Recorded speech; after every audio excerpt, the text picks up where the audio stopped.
DGP ವಿರುದ್ಧ ಶಿಸ್ತು ಕ್ರಮ ಅಂತ ಸಿದ್ದರಾಮಯ್ಯ ಹೇಳ್ತಾ ಇದ್ದಾರೆ. ಸಿಎಂ ಸಿದ್ದರಾಮಯ್ಯ ಕಾನೂನಿಗಿಂತ ದೊಡ್ಡವರು ಯಾರೂ ಇಲ್ಲ. ರಾಮಚಂದ್ರ ರಾವ್ ತಪ್ಪು ಮಾಡಿದ್ರೆ ಖಂಡಿತವಾಗ್ಲೂ ಕ್ರಮ ಜರುಗಿಸ್ತೀವಿ, ವಿಚಾರಣೆ ಮಾಡಿ ಕಾನೂನು ಕ್ರಮ ಕೈಗೊಳ್ತೀವಿ ಅಂತ ಬೆಳಗಾವಿಯಲ್ಲಿ ಸಿದ್ದರಾಮಯ್ಯ ಸ್ಟೇಟ್ಮೆಂಟ್ ಕೊಟ್ಟಿದ್ದಾರೆ. ಈಗ ಆ ವಿಡಿಯೋದಲ್ಲಿರುವ ಮಹಿಳೆ ಯಾರು, ಎಷ್ಟು ವರ್ಷ ಹಳೇದದು, ಯಾವಾಗ ತೆಗ್ದಿರೋದು, ಯಾರು ತೆಗ್ದಿರೋದು, ಇವೆಲ್ಲವೂ ತನಿಖೆ ವೇಳೆ ಒಂದೊಂದೇ ಹೊರಗೆ ಬರ್ತಾ ಹೋಗ್ಬೇಕಾಗುತ್ತೆ.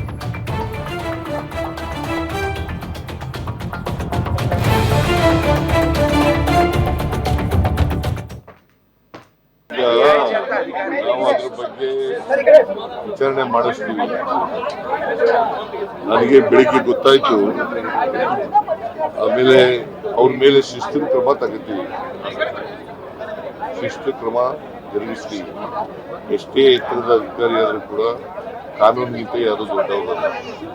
ಅವ್ರ ಮೇಲೆ ಶಿಸ್ತಿನ ಕ್ರಮ ತಗೊಳ್ತಕ್ಕಂಥ ಕೆಲಸ ಮಾಡ್ತೀವಿ. ಅದನ್ನ ವಿಚಾರಣೆ ಮಾಡಿ ಆಮೇಲೆ ಕ್ರಮ ತಗೋತೀವಿ. ನಾವು ಅದ್ರ ಬಗ್ಗೆ ವಿಚಾರಣೆ ಮಾಡಿಸ್ತೀವಿ. ನನಗೆ ಬೆಳಿಗ್ಗೆ ಗೊತ್ತಾಯ್ತು, ಆಮೇಲೆ ಅವ್ರ ಮೇಲೆ ಶಿಸ್ತಿನ ಕ್ರಮ ತಗೋತೀವಿ, ಶಿಸ್ತು ಕ್ರಮ ಜರುಗಿಸ್ತೀವಿ. ಎಷ್ಟೇ ಎತ್ತರದ ಅಧಿಕಾರಿ ಆದ್ರೂ ಕೂಡ ಕಾನೂನಿಗಿಂತ ಯಾರು ದೊಡ್ಡವರಲ್ಲ. ಅವ್ರ ಮೇಲೆ ಶಿಸ್ತಿನ ಕ್ರಮ ತಗೊಳ್ತಕ್ಕಂಥ ಕೆಲಸ ಮಾಡ್ತೀವಿ. ಅದನ್ನ ವಿಚಾರಣೆ ಮಾಡಿ ಆಮೇಲೆ ಕ್ರಮ ತಗೋತೀವಿ. ನಾವು ಅದ್ರ ಬಗ್ಗೆ ವಿಚಾರಣೆ ಮಾಡಿಸ್ತೀವಿ.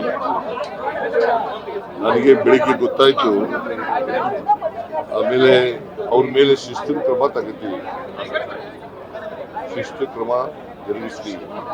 ಎಷ್ಟೇ ಎತ್ತರದ ಅಧಿಕಾರಿ ಆದ್ರೂ ಕೂಡ ಕಾನೂನಿಗಿಂತ ಯಾರು ದೊಡ್ಡವರಲ್ಲ. ಅವ್ರ ಮೇಲೆ ಶಿಸ್ತಿನ ಕ್ರಮ ತಗೊಳ್ತಕ್ಕಂಥ ಕೆಲಸ ಮಾಡ್ತೀವಿ. ಅದನ್ನ ವಿಚಾರಣೆ ಮಾಡಿ ಆಮೇಲೆ ಕ್ರಮ ತಗೋತೀವಿ. ನಾವು ಅದ್ರ ಬಗ್ಗೆ ವಿಚಾರಣೆ ಮಾಡಿಸ್ತೀವಿ.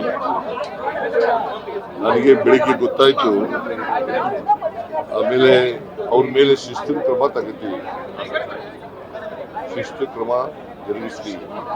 ಎಷ್ಟೇ ಎತ್ತರದ ಅಧಿಕಾರಿ ಆದ್ರೂ ಕೂಡ ಕಾನೂನಿಗಿಂತ ಯಾರು ದೊಡ್ಡವರಲ್ಲ. ಅವ್ರ ಮೇಲೆ ಶಿಸ್ತಿನ ಕ್ರಮ ತಗೊಳ್ತಕ್ಕಂಥ ಕೆಲಸ ಮಾಡ್ತೀವಿ.